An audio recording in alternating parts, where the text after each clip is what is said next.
Do you have values in many rows and need to combine them into a single row in SQL? I'll show you how to do this in several database vendors. We'll start with Oracle using the SQL Developer extension for VS Code. Here is the sample data we will use for this video. Let's say we have a query that shows a list of cities and countries. This is from my sample bookstore database called Gravity, and you can find the links to the SQL files for this in the description. We can see the data here. Let's say that we want to see a list of countries, and for each country, a comma-separated list of the cities within it. How can we do this in Oracle? We use a function called listag. We write a select query that selects our country. Then we have the listag function which will accept the column that we want to combine or aggregate into a single row. Then we need to add a group by clause because listag is an aggregate function. So we group by the country name. Our query is now ready. We can run this and see the results here. We can see one row for each country and then a list of cities in the next column. However, the cities are all mixed into a single string. There's no separation between any of them. This happens because by default the listag function does not separate the values. However, this is easily fixed. We can add a second parameter to listag to specify the separator. We'll use a comma in this example. We run this and see our results. Each value is now separated by a comma. However, if you look closely, you can see it's just a comma and no space.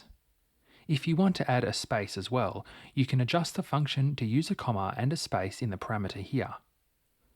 We can run this and see the results here, which are the same, but they have a comma and a space after each value.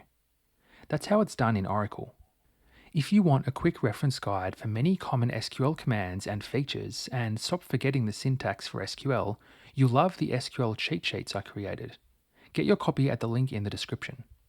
Here is how we can do it in SQL Server. We use a function called stringag.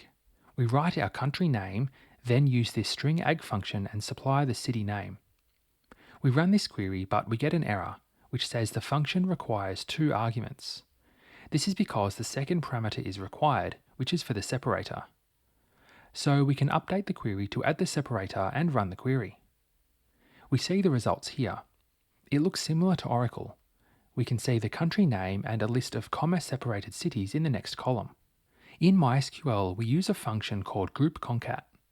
It works similar to listag in Oracle and stringag in SQL Server.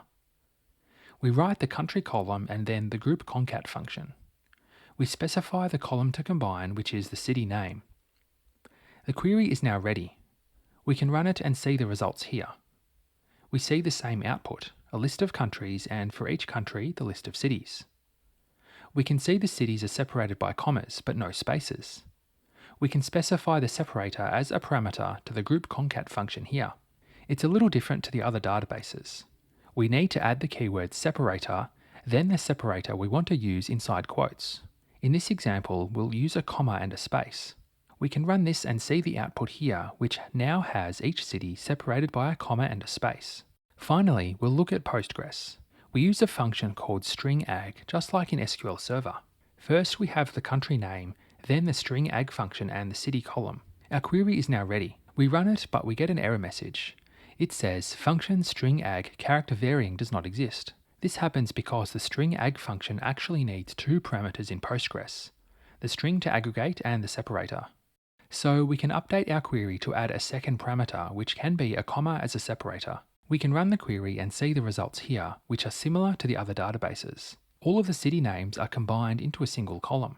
If we want to put a space in there as well, we can edit the query to add the space after the comma. We run this and see the results here, which show the city name separated by a comma and a space.